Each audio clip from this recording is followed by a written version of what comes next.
आपके YouTube channel Autodesk learners. आज हम एक नया टॉपिक लेकर आ रहे हैं जिसका नाम है मास इन प्लेस। दोस्तों, मास इन प्लेस कमांड के जरिए हम देखेंगे किस तरीके से एक ऑब्जेक्ट आप बनाकर उसे ब्लेंड कर सकते हैं, उसे एक्सट्रूड कर सकते हैं, उसे मोड़ सकते हैं, मॉडिफाई कर सकते हैं, क्योंकि इसी मास इन प्लेस की मदद से हम एलिवेशन को तैयार करेंगे। एक्सटीरियर इसी से तैयार होता है।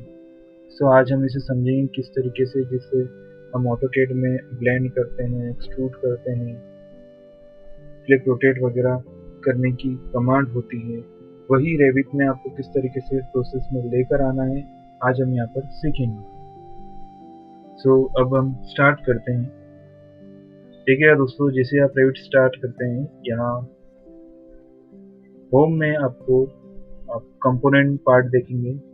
प्लेस अ कंपोनेंट में आप 3D ऑब्जेक्ट्स आप इसकी फोल्डर लोकेशन से लोड करके जहां आपको प्लानिंग में प्लेस करना होता है, 3D में यूज करना होता है, आप वहां पर यूज करते हैं। बट यहाँ हम देखेंगे किस तरीके से आपको ऑब्जेक्ट को मॉडिफाई करना है, बनाना है। सो सबसे पहले आपको मॉडल इन प्लेस पर क्लिक करना होगा। इसके बाद अगर यहाँ पे अनचेक रहता है,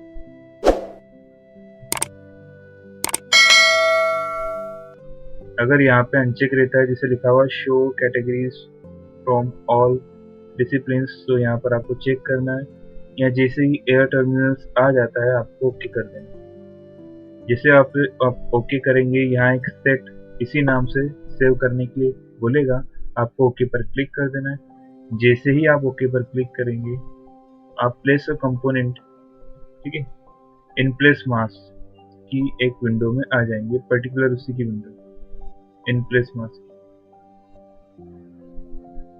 ठीक है। ये आप देख पा रहे हैं इन प्लेस मास की विंडो यहाँ पे दी हुई है। अब जो मैं आपको बताने वाला हूँ उसमें एक्सट्रूशन है, ब्लेंड है, रिवॉल्व है, स्विप ब्लेंड है, और वही उसी का वॉइड फॉर्म भी।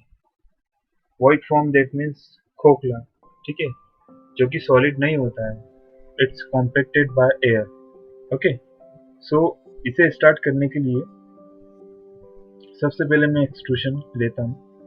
एक्सट्रूशन में आप देख पाएंगे यहाँ पर इसकी डेप्थ 1 इंच डिफॉल्ट इसमें ली हुई है, चेन सिस्टम एक्टिवेट है, ऑफसेट और रेडियस ये दिया हुआ है। अगर इन चारों चीज़ों को और अच्छे से समझना है तो मैं अपनी पिछली वीडियोस में इनको इंट्रोड्यूस कर चुका हूँ बाय कमांड, किस तरीके से इसको यूज करते हैं, ठीक है। यहाँ आप रेडियस फॉर्म कर सकते हैं।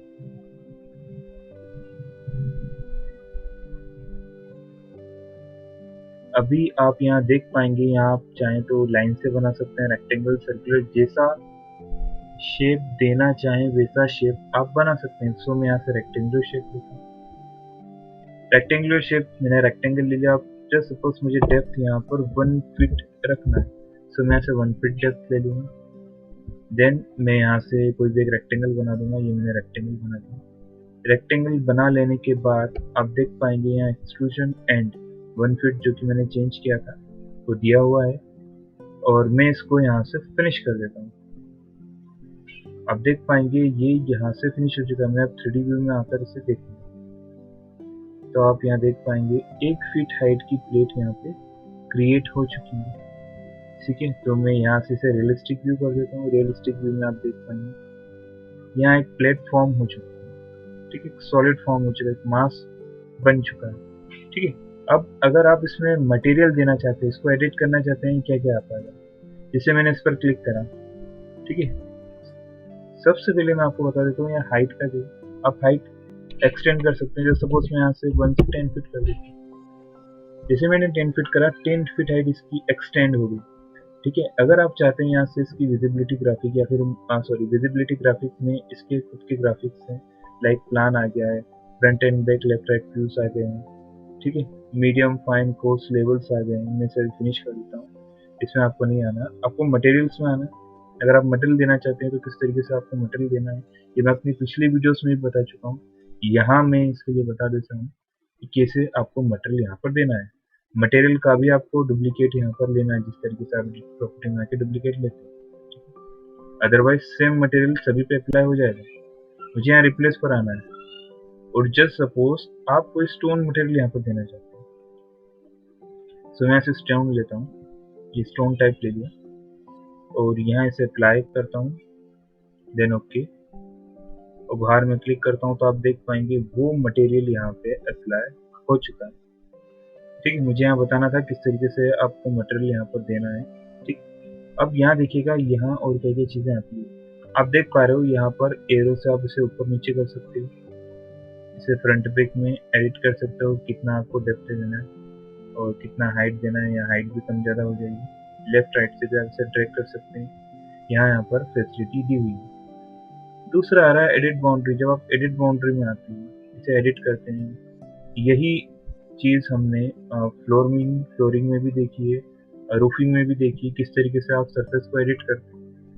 अब अगर मैं ये सरफेस डिलीट कर देता हूँ और यहाँ से आर्क लेता हूँ,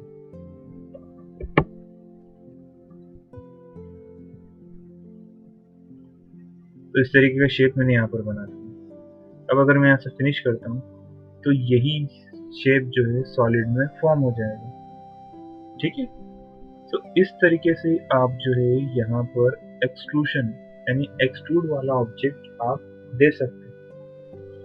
ठीक है, अब जब भी आप एलिवेशन बनाएंगे, मेरी आने वाली वीडियोस में बताऊंगा किस तरीके से आपको एलिवेशन बनाना है। ठीक है, सो यहाँ elevation by the reference of surface में बनाना, आपको सरफेस का रेफरेंस लेके आपको तीसरा ऑब्जेक्ट बनाना। अब वो फाइनली होगा कैसे, यहाँ पर देखिए, जब होम में आएंगे और एक्सट्रूशन वाला पार्ट लेंगे, सो यहाँ पर आपको सेट पे क्लिक करना होगा, मतलब सरफेस को सबसे पहले आपको सेलेक्ट करना होगा। हमेशा सरफेस बॉटम पर होती है, जैसे कि आप एग्जांपल में देख पा रहे हैं। सो यहाँ से आपको सरफेस अगर चेंज करना है, आपको पिक अ प्लान पे आना है, देन ओके कर लेना है। अब जस्ट सपोज मुझे इस प्लानिंग सरफेस पे बनाना है, इस प्लानर सरफेस पे क्रिएट करना है। ठीक है, आपको बाउंड्री हाईलाइट हो रही है यहाँ पर भी, बॉटम की, यहाँ टॉप की, यहाँ बैक की, यहाँ फ्रंट की और लेफ्ट की। जैसे मैंने यहाँ पर सरफेस ले ली है, ये सरफेस मैंने सेलेक्ट कर ली। अब अगर मैं यहाँ सर्कल भी लूंगा या सर्कल से बनाने की कोशिश करूंगा, तो आप देख पा रहे हैं यहाँ पे circle with the reference of surface create हो चुका है। और मैं यहाँ से फिनिश कर देता हूँ, तो आप देख पाएंगे यहाँ वो सरफेस विद दूसरी नई सरफेस क्रिएट हो चुकी है। ठीक है, एक सरफेस के रेफरेंस। यहाँ आप चाहे तो इसे मूव भी कर सकते हैं, आप बढ़ाना चाहें बड़ा भी कर सकते हैं, और छोटा करना चाहें छोटा भी कर सकते हैं, मटेरियल देना चाहें वो भी दे सकते हैं। एक बार आप फिनिश कर देते हैं, तो फिनिश हो जाने के बाद अगर आप इसे सेलेक्ट करेंगे तो यूनियन पार्ट रहेगा। आपको अगर सेपरेटली बनाना है तो एक बार फिनिश करना है, दोबारा आपको कहाँ आना है, होम में आकर मॉडलिंग प्लेस पर आना है। फिर जब आप क्रिएट करेंगे तो वो दोनों ऑब्जेक्ट सेपरेट रहेंगे। पर अगर आप यहाँ पे मटेरियल देना चाहते हैं तो यहाँ मटेरियल का ऑप्शन नहीं देगा। मटेरियल का ऑप्शन आपको तभी देगा जब आप इस पर क्लिक करके इसकी एडिट इन प्लेस पर आ पाएंगे। जब आप दोबारा इस पर क्लिक करेंगे तो यहाँ मटेरियल का ऑप्शन दिया हुआ होगा, जहाँ पर आप मटेरियल आसानी से दे सकते हैं। ठीक है दोस्तों, सो मैंने यहाँ पे मटेरियल और किस तरीके से with the reference of surface आप दूसरा ऑब्जेक्ट क्रिएट कर सकते हैं वहाँ मैंने आपको बता दिया। ठीक है, अब मैं आपको आगे की चीजें बता रहा हूँ। एक्सट्रूशन वाला पार्ट आपने देख लिया, इसके बाद हम देखेंगे किस तरीके से आप ब्लेंड कर सकते हैं, किसी ऑब्जेक्ट को मोड़ सकते हैं। ठीक है, मैं यहाँ जैसे इसकी हाइट दे देता हूँ 10 फीट। ओके, यहाँ भी ऑटोमेटिक चेंज हो चुका है। मैं जस्ट सपोज यहाँ से ले लेता हूँ रेक्टेंगल। सो मैंने यहाँ रेक्टेंगल बना लिया। रेक्टेंगल बना लेने के बाद आपको करना क्या है, एडिट टॉप पर क्लिक करना है। जैसे आप एडिट टॉप पर क्लिक करेंगे और यहाँ जैसे आप सर्कल बना लेते हैं, ये मैंने सर्कल बना लिया, और जब आप फिनिश आप इसे करेंगे और इसका 3D व्यू आप देखेंगे तो आप देख पाएंगे जब मैंने बॉटम पे रेक्टेंगल बनाया था, फिर मैंने इसको एडिट टॉप पे क्लिक करा था। ठीक है, तो ये बॉटम में प्लेस हो चुका है। ठीक है, अब जो एडिटिंग होगी वो टॉप में होगी, तो यहाँ मैंने सर्कल बना दिया, वो सर्कल 10 फीट हाइट पे आ चुका है जो मैंने दिया हुआ था। मटेरियल का मैं आपको बता चुका हूँ, जिसे आप सिलेक्ट करेंगे मटेरियल का ऑप्शन यहाँ पर वो प्रोवाइड कर देगा। ठीक है, आप जैसा मटेरियल देना चाहें यहाँ पर दे सकते हैं। मैं लेवल फर्स्ट में दोबारा आता हूँ। यहाँ देखिएगा, अब हम आते हैं यहाँ पर रिवॉल्व में। किस तरीके से ऑब्जेक्ट को आप रिवॉल्व कर सकते हो, घुमा सकते हो। रिवॉल्व में आ जाओ, पहला आ रहा है बाउंड्री लाइन, दूसरा आ रहा है रिवॉल्व एक्सिस। तो जस्ट सपोज मैं यहाँ पर बाउंड्री लाइन कुछ इस तरीके से बनाता हूँ, यहाँ देन मैं यहाँ पर इसे फिनिश कर चुका हूँ। अब मैं आ रहा हूँ एक्सिस लाइन पर, और मैं axis line just suppose axis line को इतनी डिस्टेंस पे मैंने क्रिएट कर दिया। बाउंड्री लाइन से मुझे इसे यहाँ पर क्लोज करना होगा इस तरीके से, और यहाँ से इस तरीके से। तो आपको यही ध्यान रखना है, जब भी आप आर्क शेप बनाएं तो जो मेन एक्सिस रहेगी वो बाउंड्री लाइन से इधर टॉप पर और यहाँ बॉटम पर एग्जैक्टली क्लोज होना चाहिए। मुझे इसे दोबारा यहाँ से यहाँ तक पूरा क्लोज करना है। ठीक है, ये ऑब्जेक्ट यहाँ देखिएगा, मैं इसे ड्रैग कर कर यहाँ पर ले आता हूँ। अब इसकी बाउंड्री पूरी क्लोज हो चुकी है, मेन एक्सिस इस पे ओवरलैप हो चुकी है। इस तरीके से आपको पूरा क्लोज ऑब्जेक्ट बनाना है, एक्सिस को सेंटर में ही रखना है। जैसे मैं फिनिश करूंगा आप देख पाएंगे पूरा गोल शेप वहां पर बन चुका है। ठीक है, आपको मैं 3D व्यू दिखा देता हूँ, और आप 3D व्यू में देख पा रहे हैं इस तरीके का शेप जैसा आप बनाना चाहें बना सकते हैं। पर जो हमें नोटिफिकेशन आए यहाँ पर कि आपको क्लोज बाउंड्री रखना है, ठीक है, ये क्लोज होना चाहिए पूरा। जो भी आप हाफ शेप बना रहे हैं एक्सिस बीच में होना चाहिए, तभी वो उससे पूरा सर्कुलेट करेगा। इसी कमांड का नाम है रिवॉल्व। अब रिवॉल्व के बाद हम आते हैं फ्रेंड्स सॉलिड स्विप पर। ठीक है, इसे किस तरीके से यूज करना है वो देखेंगे। मटेरियल का ऑप्शन आपको यहाँ पर भी देगा, जैसा आप मटेरियल देना चाहें।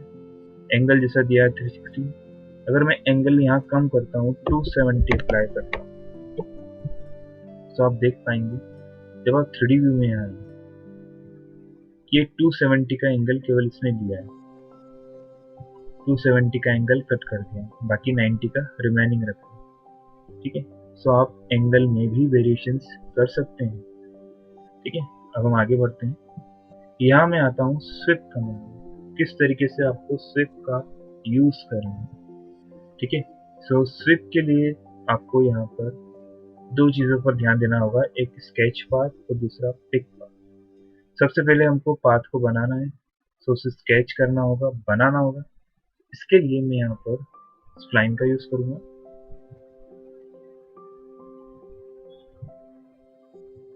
कुछ इस तरीके से स्केप करा, देन इसे मैं फिनिश कर दूंगा। फिनिश कर लेने के बाद मुझे यहाँ आना है, सेलेक्ट प्रोफाइल। प्रोफाइल मुझे सिलेक्ट करना है, प्रोफाइल का आइकन यहाँ दिया हुआ है, इसके लिए मुझे प्रोफाइल लेना होगा। ठीक है, सो मैं सिलेक्ट प्रोफाइल पे आता हूँ, और यहाँ से जो भी प्रोफाइल हो आपको ले लेना है। जैसे यहाँ पर गटर्स की प्रोफाइल दी हुई है, फेसिया प्रोफाइल दी हुई है, सर्कुलर प्रोफाइल आप लेना चाहते हैं वो ले सकते हैं, वॉल स्विप की प्रोफाइल दी हुई है। सो मैं यहाँ से सर्कुलर प्रोफाइल ले लेता हूँ, ये वाली 1 इंच। अब मैं इसे यहाँ से फिनिश करता हूँ। फिनिश कर लेने के बाद मुझे इसके 3D व्यू में आना पड़ेगा। जैसे मैं 3D व्यू में आ जाऊंगा और आपको जूम करके दिखाता हूँ, इस सर्कुलर प्रोफाइल यहाँ पर आ चुकी है। ठीक है, यहाँ पर सर्कुलर प्रोफाइल क्रिएट हो चुकी है। क्लियर है? ठीक है, ये सर्कल छोटा था इस वजह से इस तरीके की सर्कुलर प्रोफाइल बन चुकी है। मैं इसे थिन कर देता हूँ जहाँ बोल्ड हाईलाइट हो रहा है। इसके बाद देखिएगा दोस्तों, मैं यहाँ से लेवल फर्स्ट में आ रहा हूँ। अब मैं आपको बताऊंगा किस तरीके से आपको सिर्फ ब्लेंड का यूज करना है। जहाँ 2 प्रोफाइल होगी, ठीक है, एक एंड पे आपकी प्रोफाइल अलग होगी, दूसरे एंड पे प्रोफाइल आपको अलग लगाना होगा। तो ये दिखाने के लिए मैं यहाँ पर से सिलेक्ट करता हूँ। सिलेक्ट कर लेने के बाद मुझे वही पाथ को स्केच करना है, बनाना है। फिर मैं वही स्प्लाइन यहाँ पर ले लेता हूँ।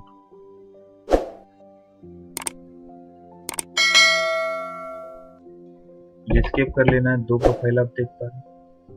मैं यहाँ से फिनिश करता हूँ। फिनिश कर लेने के बाद मुझे यहाँ पर पहली प्रोफाइल को सिलेक्ट करना है, फर्स्ट प्रोफाइल लेना है, ठीक है। सो मैं यहाँ फर्स्ट प्रोफाइल जो है ब्रिक की ले लेता हूँ, 3 ब्रिक प्रोफाइल। सेकेंड प्रोफाइल को सिलेक्ट करता हूँ, सेकेंड प्रोफाइल में ले लेता हूँ गटर की 6 बाय 6 इंच, ठीक है। या फिर आप कैप प्रीकास्ट भी ले सकते हैं 26 इंचेस। ये प्रोफाइल मैंने यहाँ पर ले ली, ठीक है। आइकन भी एक्सटेंड हो चुके हैं। अब मैं यहाँ से फिनिश कर लेता हूँ, ठीक है। यहाँ पोजीशन XY में शो हो रही है, ठीक है, जिसकी वैल्यू अभी 0 ही रहेगी, ठीक है। यहाँ पे एंगल 0 है, ठीक है। तो आपको इन दो पे ध्यान नहीं देना है, आपको प्रोफाइल लेना है बस और इसे फिनिश कर लेना है। जिससे आप फिनिश करोगे और 3D व्यू में आप आकर इसे देखेंगे तो यहाँ देख पाएंगे जो 3 ब्रिक की प्रोफाइल मैंने यहाँ पे ली थी अप्लाई हो चुकी है, और यहाँ जो फेसिया प्रोफाइल ली थी, ठीक है, वो यहाँ पर अप्लाई हो चुका है इस तरीके से।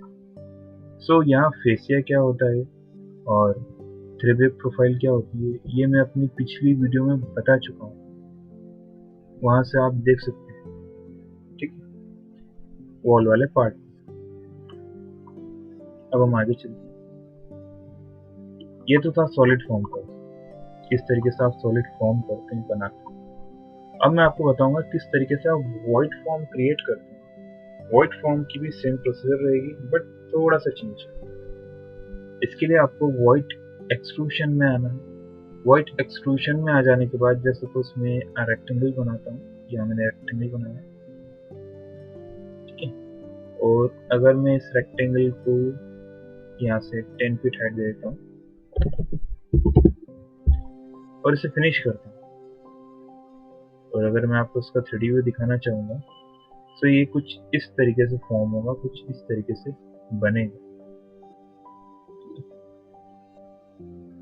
ये जो कलर्ड शो कर रहा है, ये शो कर रहा है कि आपने जो सॉलिड क्रिएट करा है ये वॉइड है, खोखला है, ठीक है, एयर टाइट है, ठीक है, जबकि ये मास टाइट है। अगर मैं यहाँ पे इसको लेवल फर्स्ट में आकर एडिट करता हूँ, ठीक है, आप लोग जैसे कि जानते हैं कि प्रोफाइल के अंदर जब आप प्रोफाइल बनाते हैं तो उतना उतना वो वॉइड फॉर्म हो जाता है, खाली हो जाता है, ठीक है। सो मैं अगर यहाँ रेक्टेंगल के अंदर एक और रेक्टेंगल अगर बनाऊंगा और उसे फिनिश करूंगा, सो आप 3D व्यू में आप देख पाएंगे सॉलिड कि ये पूरा वॉइड फॉर्म में तो है ही, साथ में अंदर और होलो शेप हो चुका है इस तरीके से।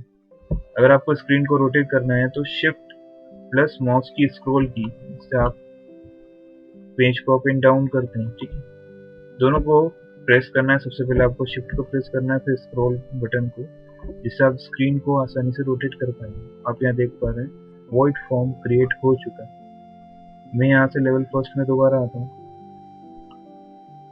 अब आपको समझ में आ चुका होगा कि अगर आप प्रोफाइल के अंदर प्रोफाइल क्रिएट करते हैं तो उतना उतना पार्ट वॉइड हो जाता है, खाली हो जाता है, ठीक है। सो अब मैं यहाँ पर नेक्स्ट वन लेता हूँ, इसका नाम है वॉइड ब्लेंड। वॉइड ब्लेंड में आप जैसे ही रेक्टेंगल लेंगे और इसको एडिट टॉप पर क्लिक करके यहाँ अगर आपको पेंटागोनल शेप बनाते हैं, 6 साइड से हेक्सागोनल शेप बनेगा, यहाँ पे 6 साइड दी हुई है 10 फीट हाइट।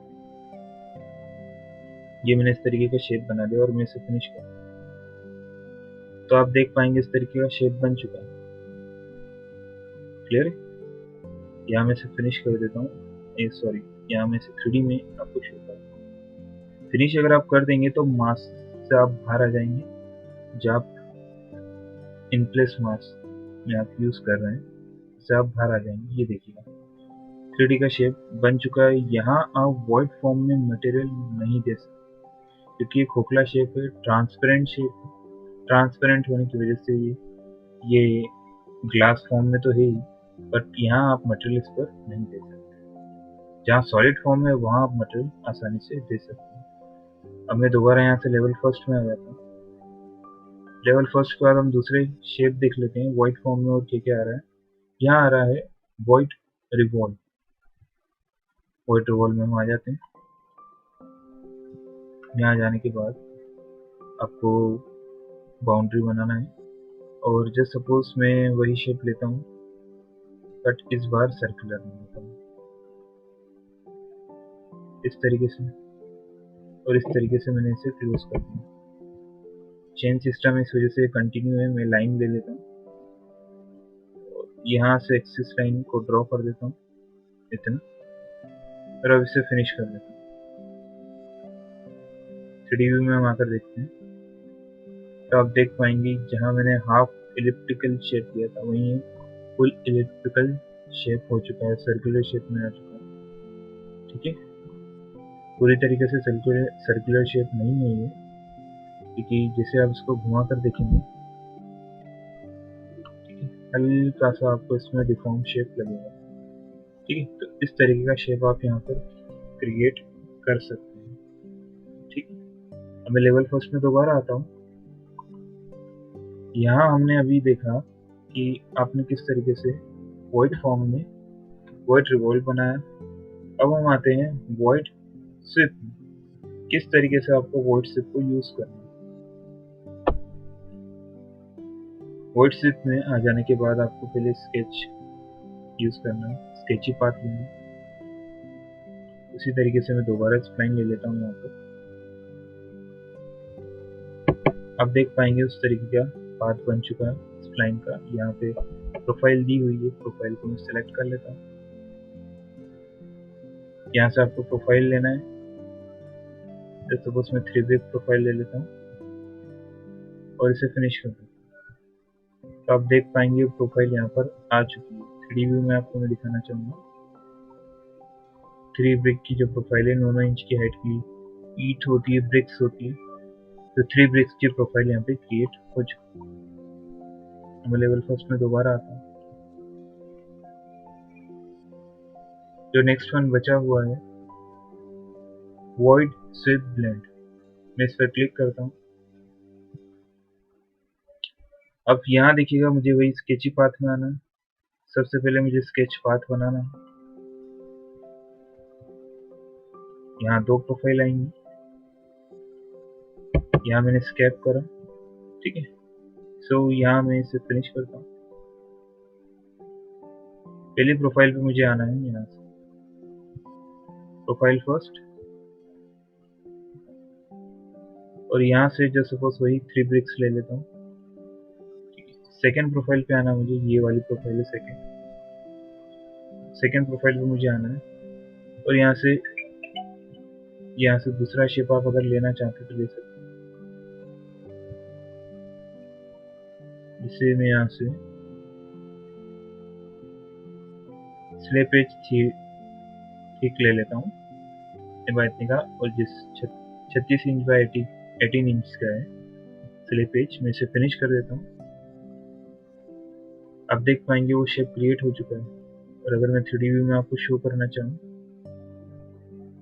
तो वो यहाँ पर इजीली आपको दिखता है। क्लियर? सो ये शेप मैं आपको बताना चाह रहा था जो आपको एक्सटीरियर बनाने में भी मदद करते हैं। एलिवेशन जब आप रेविट में बनाते हैं तो उसमें बहुत हेल्पफुल होता है। आगे हम इसी चीज़ को बनाएंगे किस तरीके से आपको एलिवेशन तैयार करना। ठीक है, सो आज मैंने यहाँ पर एक्सट्रूशन, ब्लेंड, रिवॉल्व, स्विप और स्विप ब्लेंड के सॉलिड फॉर्म बता दिए, वहीं उन्हीं के वॉइड फॉर्म भी मैंने बता दिए और इंट्रोड्यूस करा दिया किस तरीके से आप सॉलिड में मटेरियल दे सकते हैं और वॉइड फॉर्म में आप सॉलिड मटेरियल नहीं दे सकते। दोस्तों, मैं यहाँ बताना चाहता हूँ कि जो मैं प्रोफाइल आप यूज कर रहे थे, फेसिया था, गटर था, ठीक है, वॉल स्ट्रिप थी, मैं इसे फिनिश करके करता हूँ। अभी वॉइड फॉर्म इसने डिलीट कर दी। मैं आपको बताना चाहूंगा कि जो आप प्रोफाइल देख रहे थे, ठीक है, वो प्रोफाइल यहाँ की थी, वॉल स्ट्रिप और रिवल, ये मैं अपनी पिछली वीडियोस में बता चुका हूँ। ठीक है, तो वहां से आप इनसे इंट्रोड्यूस हो सकते हैं कि क्या ये चीजें किस तरीके से इनको यूज करते हैं। आई होप आपको ये चीजें समझ में आई होगी। अगर आपको कोई टॉपिक समझ में नहीं आता है, आप मुझे मेल और कमेंट कर सकते हैं, मुझे कांटेक्ट भी कर सकते हैं ट्रेनिंग और सर्टिफिकेशन के लिए। ठीक है फ्रेंड्स, सो मिलते हैं हम नेक्स्ट वीडियो में।